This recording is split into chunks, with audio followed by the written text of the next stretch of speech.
एक हेडिंग लिखिएगा, general equation for the motional EMF.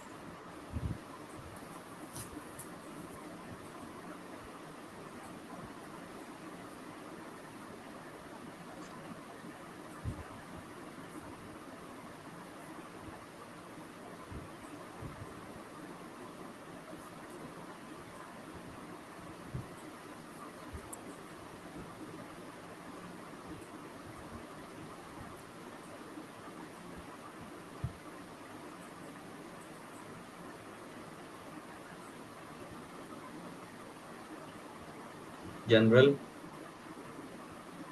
Equation for the motional EMF.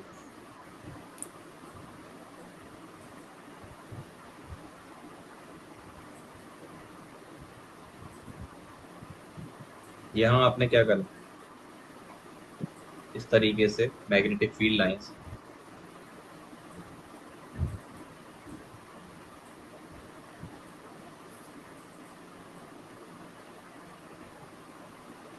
और आपने इसके अंदर एक रॉड रख दी इस तरीके से।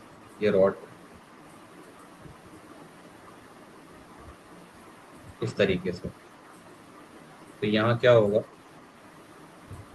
एक कंडीशन यहाँ बनेगी, इस तरीके से प्लेन बना लीजिए और रॉड का और इसके बीच का एंगल यहाँ है थीटा। तो यहाँ से यहाँ तक का जो एंगल होगा वो कितना होगा, वो होगा 90 माइनस थीटा। ये बात क्लियर है? Yes sir. ठीक है। अब अगर मैं इस रॉड की लेंथ को एल मानता हूँ, जैसे मान लीजिए कोई चीज आपके पास प्लेन में ऐसे दे रखी है, ए वेक्टर है,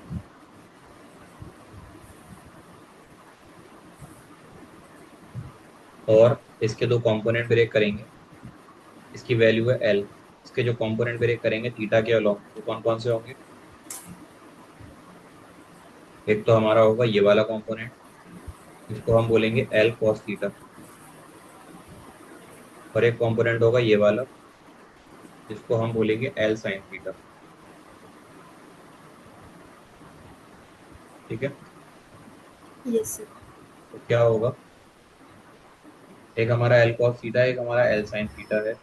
तो हम कोशिश करेंगे कि हमारी जो परपेंडिकुलर डिस्टेंस है हम उसको लें। तो ये जो आपकी एल है, एल इफेक्टिव जो यहाँ से आएगी उसकी वैल्यू आएगी एल साइन थीटा। ठीक है, ये बात ध्यान रखिए। अब यहाँ पर जनरल इक्वेशन की मैं बात करूँ, तो आपने जो इक्वेशन लिखी थी वो थी आपकी E M F is equal to B cross B dot D L. ये इसका लिखने का तरीका होता है। देखिए, ई एम एफ जो होता है ये एक स्केलर क्वांटिटी है, लेकिन बाकी जो आपके पास वेलोसिटी है वो एक वेक्टर क्वांटिटी है, जो बी है वो एक वेक्टर क्वांटिटी है। तो इन दोनों का क्रॉस करना होता है और इसको डॉट प्रोडक्ट करना होता है किससे, डी एल वेक्टर के साथ। तो इस छोटी सी लेंथ के लिए अगर मैं बात करूंगा तो मैं उसको इंटीग्रेट करूंगा, तो आपका ई एम एफ है वो आ जाएगा in bracket B cross B, dot की जगह मैं लिखूंगा डी एल इंटीग्रेशन के साथ। अभी जो डी एल है, आप नॉर्मली अगर इस सिर्फ डी एल की वैल्यू लिखना चाहो ना, तो आप क्या लिख सकते हो, आप लिखोगे E M F B vector cross B vector, लिख सकते हैं। Yes sir. तो जो हमारा डी एल साइन थीटा है, इसको मैं लिखूंगा तो ये क्या आ जाएगा मेरे पास, एल इफेक्टिव। अब एल इफेक्टिव की वैल्यू आपने कितनी निकाली है पीछे, B vector cross B vector का इंटू इंटू ये हो जाएगा एल साइन थीटा, ये निकाली थी पीछे। Yes sir. तो ये एक कंपोनेंट है, ये एक अलग कंपोनेंट है। जो ईएमएफ आएगा ये हो जाएगा B B L sine theta के। साइन थीटा कब आता है, साइन थीटा आने के पीछे रीजन होता है। क्या रीजन होता है, जब चीज रोटेट करती है और आप अगर किसी पर्टिकुलर एंगल पर रखोगे तो वो क्या करने लगेगी, रोटेट करने लगेगी, तो आपका ईएमएफ का एक फार्मूला बन जाएगा यहाँ से, velocity vector cross B vector. ठीक है, क्योंकि इन दोनों को साइन थीटा के अंदर ले जाइए, डॉट एल वेक्टर। ठीक है, yes sir. B cross B की जगह मैं क्या लिख दूंगा, बी क्रॉस बी की जगह मैं लिख दूंगा साइन थीटा। साइन थीटा की जगह मैं क्या लिख सकता हूँ, बी क्रॉस बी। क्लियर है? Yes sir. ठीक है सर जी। सर यहाँ पे V cross B L sine theta था और फिर उसको वी बी क्यों लिखा था? उसको ऊपर वाले को, यस सर। इसको मैंने ऐसे क्यों लिखा था, है ना? Yes sir. जी, क्योंकि मैं यहाँ इसको इंटीग्रेशन से जब बाहर लाऊंगा तो यहाँ पर ये वेक्टर नहीं होगा, तब मैं इसको स्केलर कंसीडर करके लाऊं। जब मैंने यहाँ पर ही लिया था वो यहाँ पर ही वी भी हो गया था।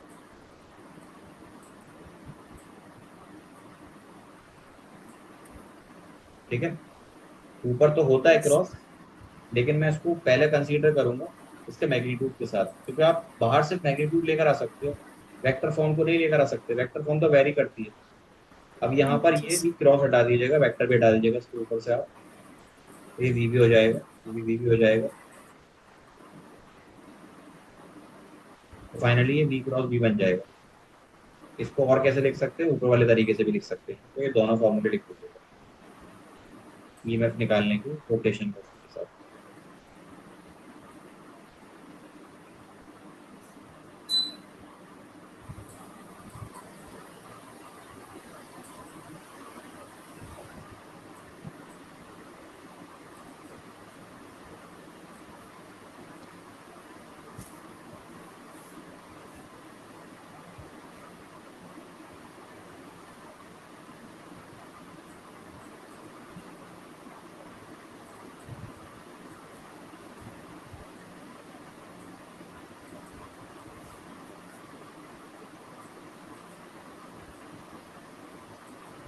लिखा आपने? सर लिख लिया।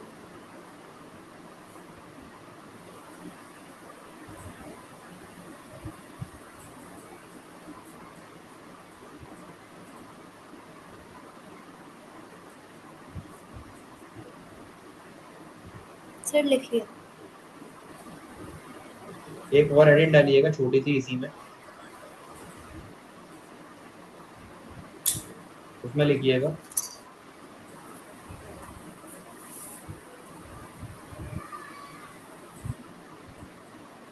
अल्टरनेट मेथड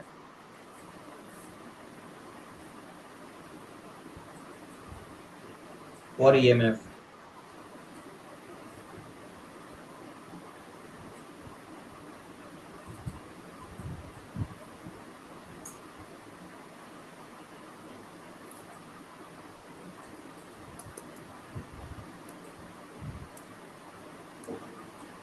लिख लिया? Yes sir. Alternate method for EMF. अब देखिए मैं आपको एक चीज समझाता हूँ।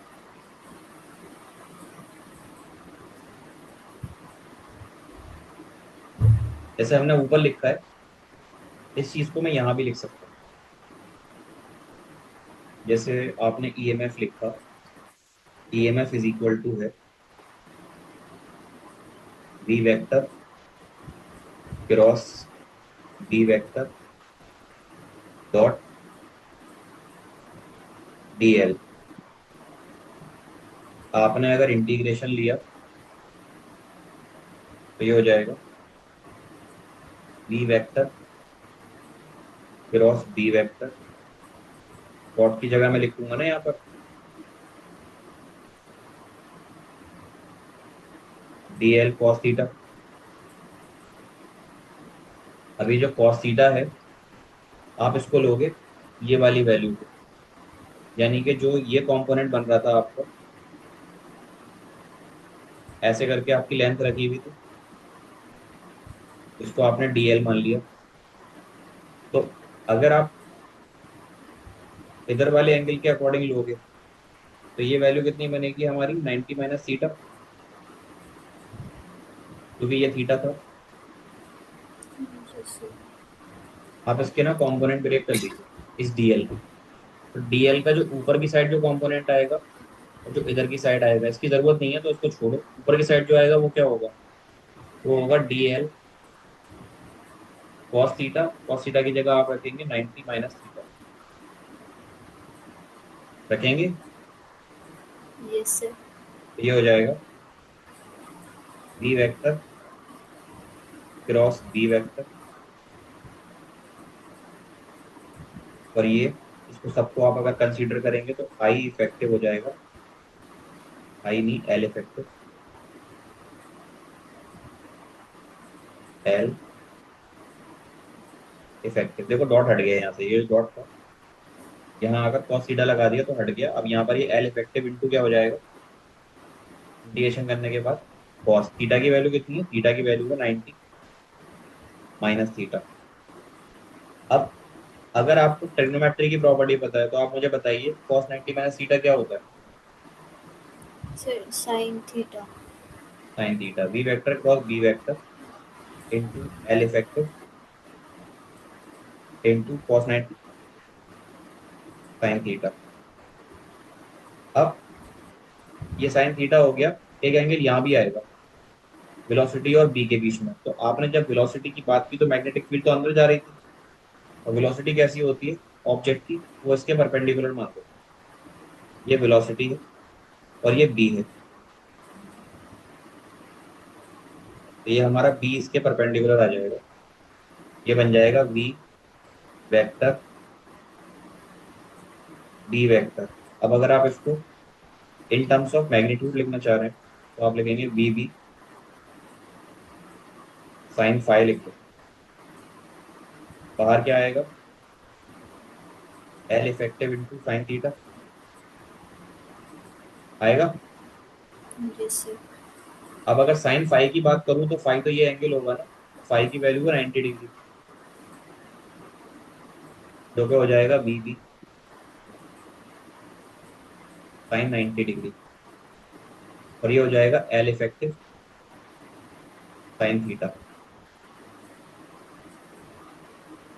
तो साइन 90 कितना होता है, 1।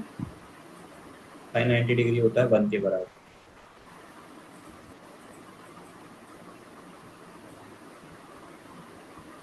फाइनली ये बनेगा B B into 1 into L effective into sine theta. तो यहां से हमारा ई आ जाएगा B B L effective sine theta, और ये बन जाएगा L effective is equal to B cross B, फिर से इंटू एल इफेक्टिव। ठीक है, लेकिन इस बार बी और बी के बीच का एंगल मत रखिएगा, एंगल रखिएगा आप जो आपका लेंथ के बीच में और इसके बीच में आएगा। आ रही है बात समझ में, यस सर। क्लियर है इतना। Yes sir.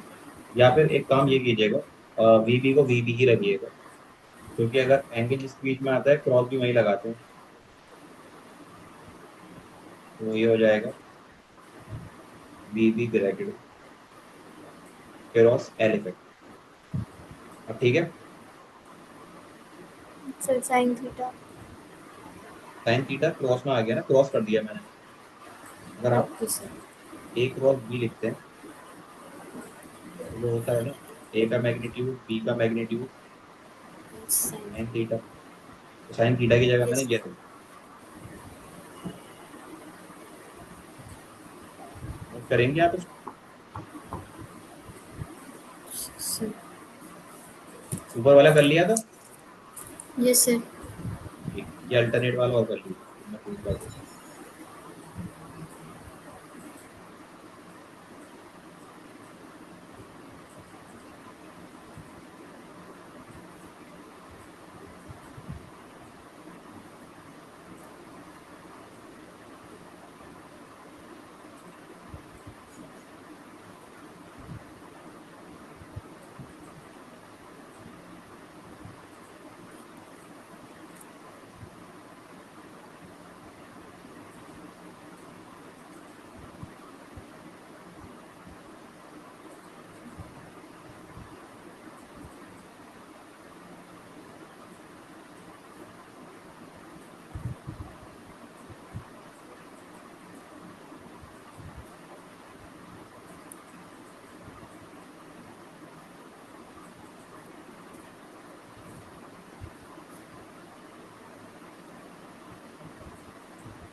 मंतशा बारिश आई थी अलीगढ़ में आज?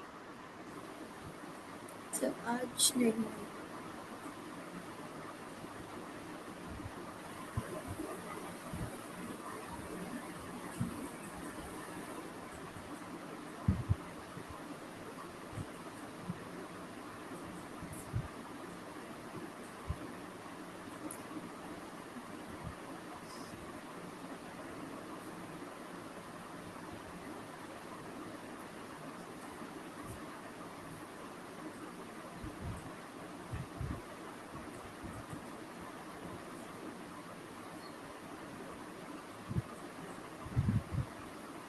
सर लिख लिया।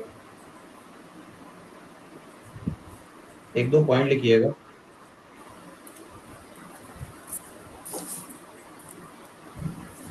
Theta is the angle between theta is the angle between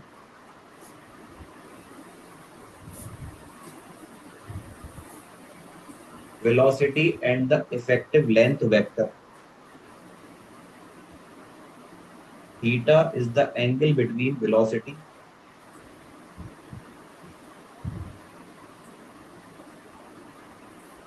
and effective length vector.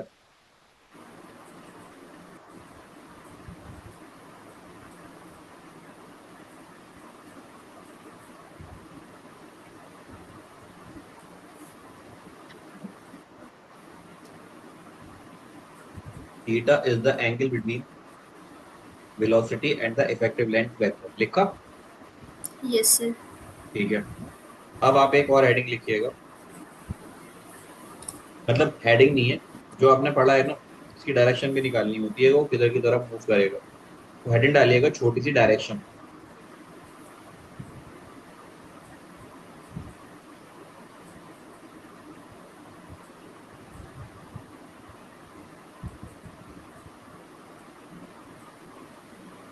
Direction में लिखिएगा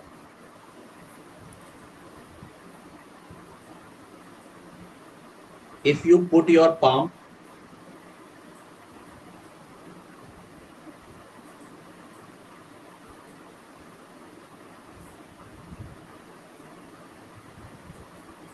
if you put your palm toward the magnetic field,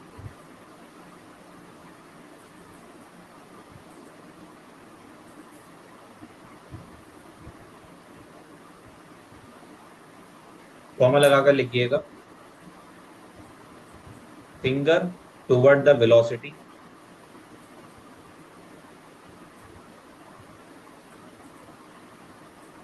finger toward the velocity,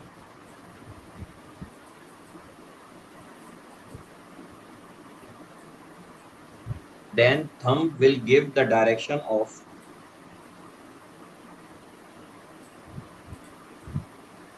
then thumb will give the direction of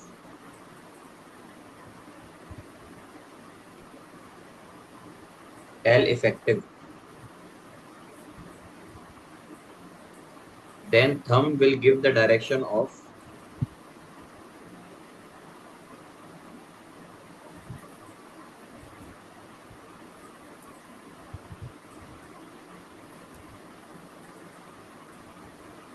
L effective, और bracket में लिख लीजिएगा और positive terminal.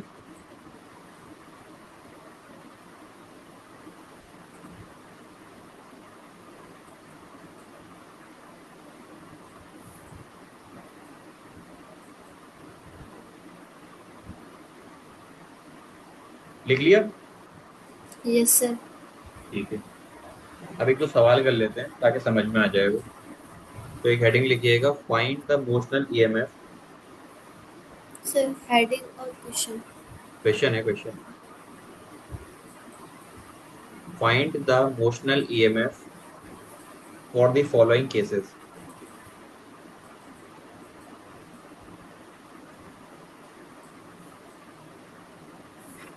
Find the motional EMF for the following cases.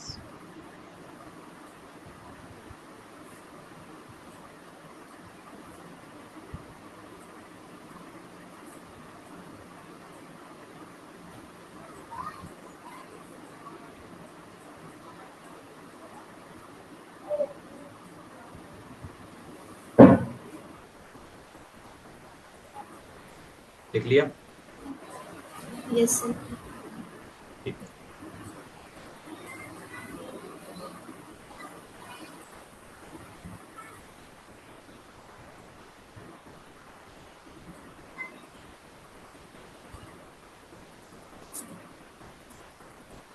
देखिए question simple ही है। इस तरीके से मैग्नेटिक फील्ड दे रखी है हमें।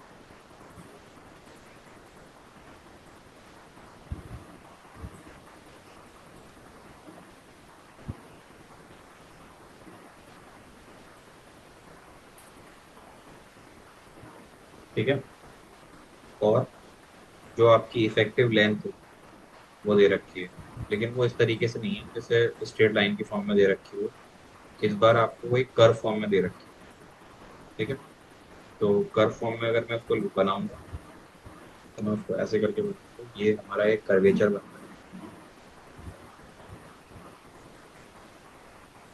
जिसका ये कुछ ना कुछ सेंटर होगा, और सेंटर से यहाँ तक की जो डिस्टेंस होगी वो होगी आर। ठीक है ना? Yes sir. अब मैग्नेटिक फील्ड आर और वेलोसिटी तीनों चीजें चाहिए होती हैं आपको। वेलोसिटी की डायरेक्शन भी इसमें मेंशन कर दी है। तो वेलोसिटी इधर है, बी। तो इसकी इफेक्टिव लेंथ जो होती है, मैंने आपको मैग्नेट में पढ़ाई थी इफेक्टिव लेंथ क्या होगी इसकी। आप बताएंगे मुझे इफेक्टिव लेंथ क्या होती है? सर इसकी इफेक्टिवनेस 2R हो जाएगी। 2 आर हो जाएगी, वेरी गुड। तो आप यहाँ लिख लीजिए इसकी इफेक्टिव लेंथ जो होगी L effective is equal to 2 R. अब फार्मूला अप्लाई कर दीजिए आप ईएमएफ का। वो आपने लिखा था वी, की जो मैग्नेटिक फील्ड है बी अंदर की तरफ जो जा रही है, वी बी एल इफेक्टिव। तो ई इज इक्वल टू हो जाएगा वी बी एल इफेक्टिव की जगह आप लिखिए 2 आर। तो फॉर्मूला बन जाएगा E is equal to 2 V B into are.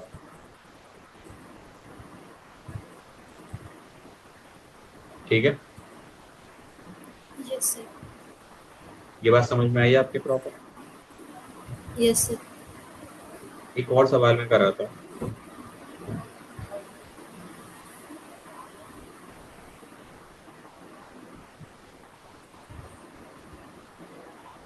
नीचे हो जाएगा इतनी जगह आपके पास मैग्नेटिक फील्ड लाइंस है, या कह लीजिए मैग्नेटिक फील्ड।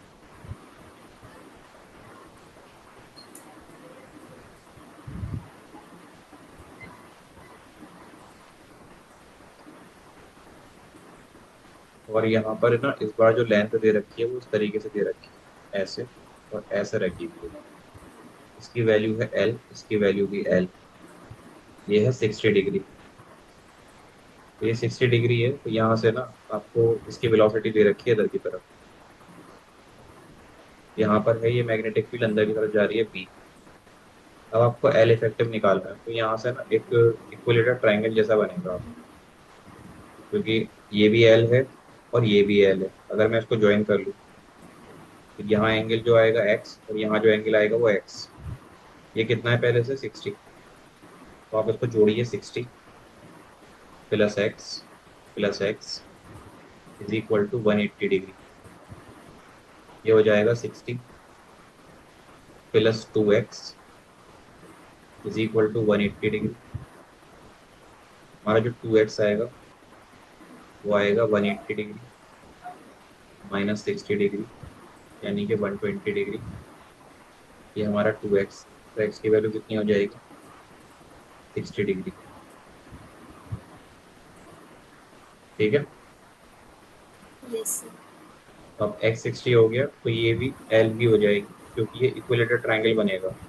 तो आपकी जो एल इफेक्टिव की वैल्यू आएगी वो एल हो जाएगी। और आपको यहाँ से ईएमएफ निकालना है, तो वो हो जाएगा वी बी एल इफेक्टिव। ये कितना आ जाएगा? ये आ जाएगा हमारा वी बी एल के बराबर। भाई सवाल दोनों समझ? Yes sir. ठीक, हम लोग करेंगे सवाल।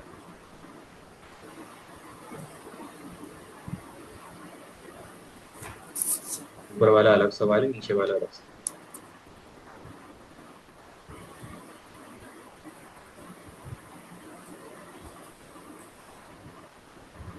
सर नेक्स्ट वाले में हमें ऐसे क्वेश्चन सिर्फ डायग्राम दे रखा है। क्या चीज? सर नेक्स्ट वाले में जो क्वेश्चन है उसमें ऐसे क्वेश्चन सिर्फ डायग्राम दे रखा है। समझा नहीं। सर जिसमें सेकंड क्वेश्चन है जी। उसमें मतलब कुछ क्वेश्चन नहीं है, सिर्फ डायग्राम दे रखा है। दोनों में ही डायग्राम है। आपको दिखा नहीं क्या डायग्राम? सर डायग्राम तो दिख रहा है। देखिए मैं ये कह रहा हूँ, पहले ये कंडीशन थी, इस तरीके से दे रखा था बस ये वाला हिस्सा, और आपको पूछा था कि बताइए ईएमएफ कितना होगा। तो ईएमएफ का फॉर्मूला ये होता है, आपका मेन एल इफेक्टिव निकालना था इसमें भी और इसमें भी, बाकी और कुछ नहीं है। आप ये कह रही हैं डायग्राम बनाना है? सर नहीं आ गया समझ में।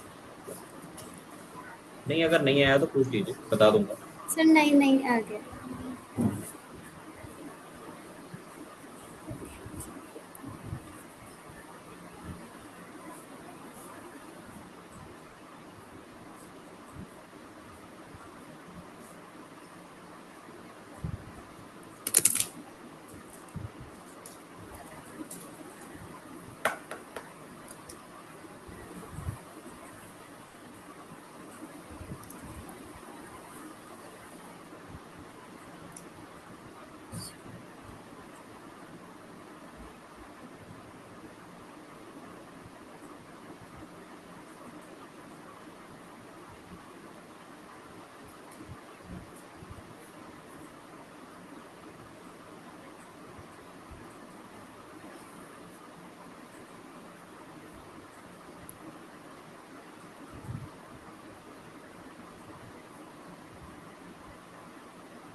कर लिया मंतशा नोट?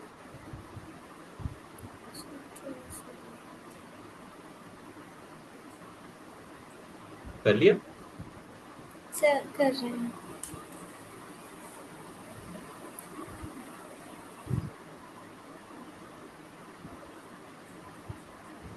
सर हो गया। आप होमवर्क लिखिएगा। आपने डाउनलोड की थी एनसीईआरटी की बुक पिछले होमवर्क के लिए? सर नहीं। फिर कहाँ से किए थे? है आप पर बुक एनसीईआरटी? नहीं। पिछली ये बार मैं सर हमने डाउनलोड की थी।